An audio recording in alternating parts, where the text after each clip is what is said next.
Hello बच्चों, let's see this question. So the question says using Doppler effect in sound, obtain an expression for apparent frequency of sound when source and listeners both are moving. So the key concept of the question is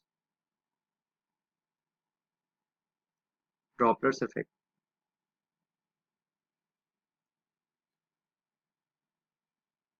तो ड्रॉपलर effect क्या होता है basically एक हमें जो कोई भी एक सोर्स है साउंड का वो कुछ फ्रीक्वेंसी प्रोड्यूस करता है पर जो लिसनर है उसको कोई अपेरेंट फ्रीक्वेंसी उसको हियर हो रही है लिसनर को ओरिजिनल फ्रीक्वेंसी के अलावा क्योंकि या तो सोर्स मूविंग है या तो लिसनर मूविंग है या फिर दोनों ही मूविंग है।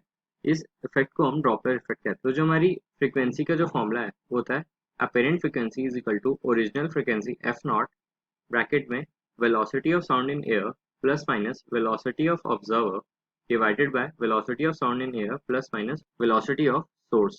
तो when both source and listener are moving इसके दो केस बन सकते हैं। Case one when they are moving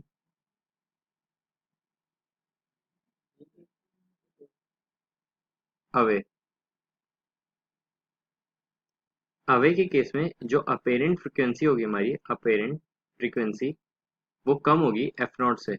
तो अगर कम होगी तो जो फॉर्मूला हो जाएगा अपेरेंट फ्रिक्वेंसी का वो हो जाएगा F is equal to F naught V minus V naught मतलब velocity of observer divided by V plus velocity of source. ये हमारा फॉर्मूला हो जाएगा अपेरेंट फ्रिक्वेंसी का when they are moving away. तो केस टू हो जाएगा हमारा व्हेन दे आर